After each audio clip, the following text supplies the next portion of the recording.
is a war. It's happening now. It will decide the fate of humanity. The time to choose sides has come. We are the resistance. We are the INFOWAR.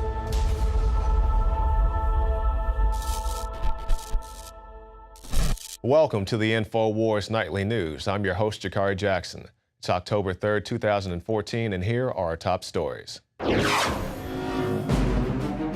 Tonight, Texas Governor Rick Perry tries to reassure the public that the CDC has the Ebola virus under control. The public should have every confidence that the highly trained professionals involved here will succeed. Meanwhile, shocking video shows unprotected hospital workers cleaning up Ebola vomit in Dallas. Plus, the Ebola patient's family is now under armed quarantine as they disobeyed requests from authorities not to leave home. Then, boots on the ground in Syria as the Turkish government, under pressure by the United States, passes a Syrian invasion resolution. All that plus much more up next on the INFOWARS Nightly News.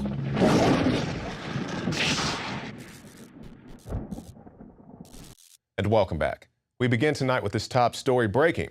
ISIS beheads British hostage Alan Henning, promises to behead American Peter Kasich. Now, like with the other beheading videos, they hit the web and are deleted soon thereafter, but supposedly Henning made this statement before his death. "Hi, I'm Alan Henning. Because of our parliament's decision to attack the Islamic State, I, as a member of the British public, will now pay the price for that decision."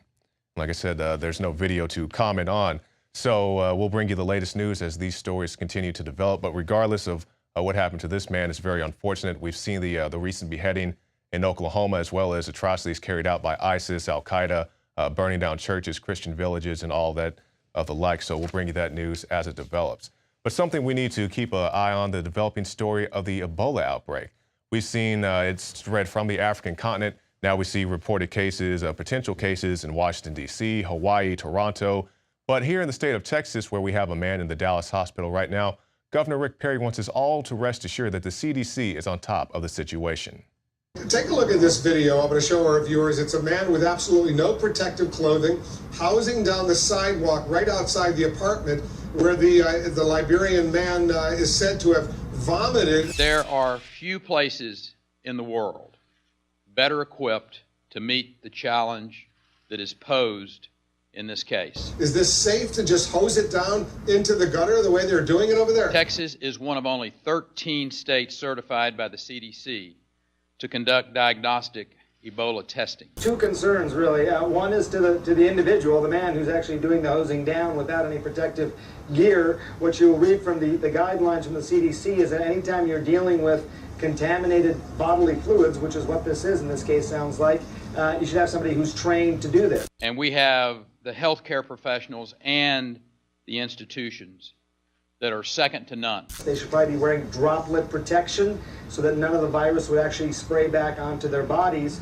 and it doesn't look like that's the case here. The public should have every confidence that the highly trained professionals involved here will succeed in this very important mission. And stay tuned, because after this break, John Bound will have a special report detailing the timeline of Ebola here in the United States of America. Boots on the ground. Turkish parliament passes Syrian invasion resolution. The resolution passed with a 3/4 majority and will allow foreign troops to use Turkish territory to conduct operations inside Syria.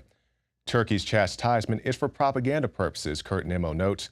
In fact, Turkey has played a pivotal role in supporting Saudi and CIA-supported and U.S. military-trained mercenaries fighting a proxy war to topple the Assad government in Syria, which is exactly right. This would be like your local PD or sheriff's department giving arms to a gang and then saying, hey, we need to go invade Compton or Chicago or wherever else. And everybody said, well, hey, you guys gave them the guns. I'm not saying that's what happened in Chicago or Compton, but just using that as an example. And that's the same thing that's happening here. They give them the guns, they give them the training, and now we have to go in there and invade the situation. But this is exactly what happened with Operation Fast and Furious, running the guns into Mexico. And something people are furious about, feminists are up in arms about a recent shirt, a superhero shirt, a Batman t-shirt that says training to be Batman's wife. One t-shirt in particular, which states training to be Batman's wife, this is one of many, has mass criticism and is being said to promote a chauvinistic message. Now, I have seen some of these T-shirts. There was a T-shirt that had Superman making out with Wonder Woman. It says, "Superman scores again." Okay, I guess maybe that was, a little out there, maybe a little bit chauvinistic. But the idea of being Batman's wife is somehow sexist. We see characters like Catwoman, Talia al Ghul, who were both in the most recent Batman film with Christopher Nolan. They were both pursuing Bruce Wayne as it is in the comic books. Bruce is a busy guy. He's out saving the universe and all that. So he doesn't really have time to settle down and get a relationship. But I don't think it's so much, a big sexist deal. And many of these blogs, many of these other sites that have posted this story, they had very negative things to say about it. And not about the T-shirts, but about the person who even posted the story to begin with. 90+% of the comments I saw were like, "Why did you even post this story? This is not even a real issue." So there's been a lot of comics in the news as of late, Thor becoming a woman and all that stuff. So I guess it's just a thing that the feminists like to talk about now. Now let's talk about Call of Duty, the popular video game series. Now, I've done reviews of Call of Duty, and a lot of people misconstrue what I'm trying to portray. When I talk about these video games and so forth, I'm likening them to real-life events and happenings in our world. I think the only negative thing I had to say about the Call of Duty series is that they used Oliver North at one point to promote it. Of course, Oliver North involved with Rex 84, the plan for martial law in our country. I wasn't happy about that. But other than that, I have no issue with the games, whether they be violent or profane. It's a video game, and they can do pretty much whatever they want in it. But now we see the Call of Duty director, or should I say a former Call of Duty director, saying U.S. troops should occupy public schools. And this is Dave Anthony. He is a former writer and director behind the successful Call of Duty video game franchise, recently expressed his desire to see American soldiers patrolling the hallways of public schools in the near future. The threat now, the invasion, comes from within, Anthony told the Atlantic Council, adding that he envisioned that soldiers could walk like air marshals on commercial flights, according to Bloomberg. The public won't like it. They'll think it's a police state, you think? However, he added, all of these are solvable problems. When we have a new product and it has elements that we're not sure people will respond well to, what do we do as a corporation? We market it. And we market it as much as we can so that whether people like it or not, we do things and we can essentially brainwash people into liking it before it actually comes out. This sounds all too much like the quote from Attorney General Eric Holder. One thing that I think is clear with young people and with adults as well is that we just have to be repetitive about this. It's not enough to simply have a catchy ad on a Monday and then only do it every Monday. We need to do this every day of the week and just really brainwash people into thinking about guns in a vastly different way. And once again, I'm not knocking the Call of Duty series as a whole. I'm just saying this guy, Dave Anthony, wants you to think about the police state in a vastly different way. And you may think about the American economy in a vastly different way after you see the special report from Paul Joseph Watson, record numbers of Americans not in the labor force. This is what's going to take us out to break, but stay tuned because after this break, we'll have INFOWARS' last interview with Dr. Stan Monteith, and also John Bound has a timeline of Ebola in the United States of America. Stay tuned. Of course, we had the jobs numbers come out today, 5.9% unemployment rate, vehemently celebrated by the mainstream media as a sign of the ongoing, quote, economic recovery. What they won't tell you is the fact, as documented in this Zero Hedge article, labour participation rate drops to 36-year low, record 92.6 million Americans not in labour force. And again, this unemployment rate doesn't include the people who've stopped looking for work. It's a completely bogus statistic. While by now, according to Zero Hedge, everyone should know the answer for those curious why the US unemployment rate just slid once more to a meager 5.9%, the lowest print since the summer of 2008. The answer is the same one we have shown every month since 2010, the collapse in the labour force participation rate, which in September slid from an already three-decade low, 62.8% to 62.7%, the lowest in over 36 years. What's more disturbing is that people not in the labour force rose to a new record high, increasing by 315,000 to 92.6 million. So they added 232,000 jobs, yet 315,000 Americans dropped out of the labour force, and they're celebrating this as some great benchmark of the economic recovery. Of course, we know that the real economic figures show that the economy is stagnating and declining. In fact, I wrote an article a few days ago from Foreign Affairs, where the CFR did a series of articles concerned about the populist revolt now sweeping Europe and America. Of course, we had the big anti-EU backlash back in May with UKIP and Denmark, the True Finn Party, several others rejecting the Brussels power structure. We've also had the Tea Party emerge over the past few years.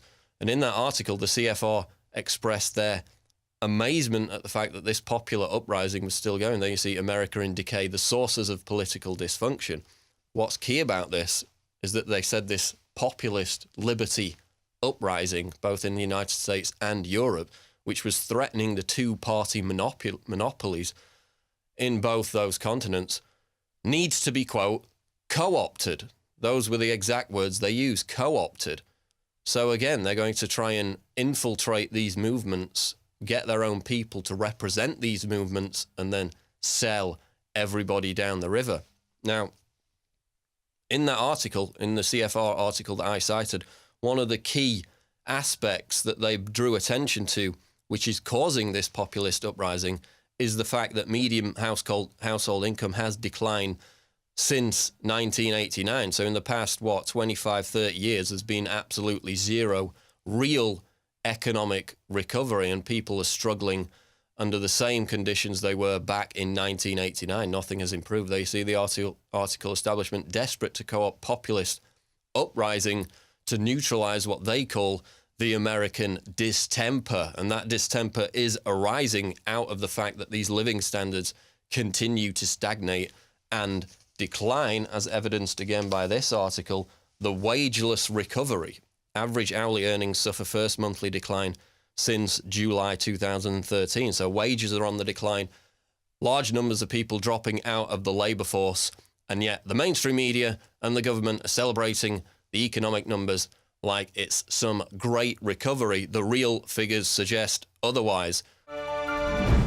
In the past decade, we have witnessed unparalleled scientific discoveries in the area of health.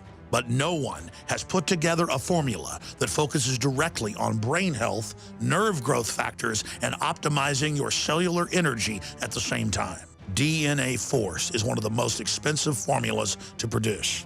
Some of the ingredients in DNA Force are $12,000 a kilogram. We are using the coveted, patented, only American source of PQQ, CoQ10, and more. You want the best that's out there at the lowest price anywhere? Well, we're bringing you a total win-win. The ultimate value, cutting-edge, trailblazing game changer that also supports the InfoWar. We have produced a limited run of DNA Force, and it will take up to 12 weeks to produce more once we sell out. Secure your DNA Force today at InfoWarsLife.com or call toll-free 888-253-3139. DNA Force from InfoWars Life. Celebrate the spirit of freedom and liberty upon which our nation was founded at InfoWarsShop.com. Molon Lave is ancient Greek for come and take it. This popular design combines both classic Greek Spartan imagery with modern M16 assault rifles. Now available in women's tees and proudly made in the USA. Celebrate the spirit of 1776 with the George Washington brass belt buckle or this incredibly sharp-looking 1776 hat. Badass. And be sure to check out the new arrivals at InfoWars Life, where you can prepare your body to perform at peak levels with Survival Shield Nascent Iodine, Super Male Vitality, and Fluoride Shield. And wake up, America. Immune Support Blend is the healthy choice for the gourmet coffee lover. So get incredibly high-quality, freedom-based products and help fund the revolution at InfoWarsShop.com.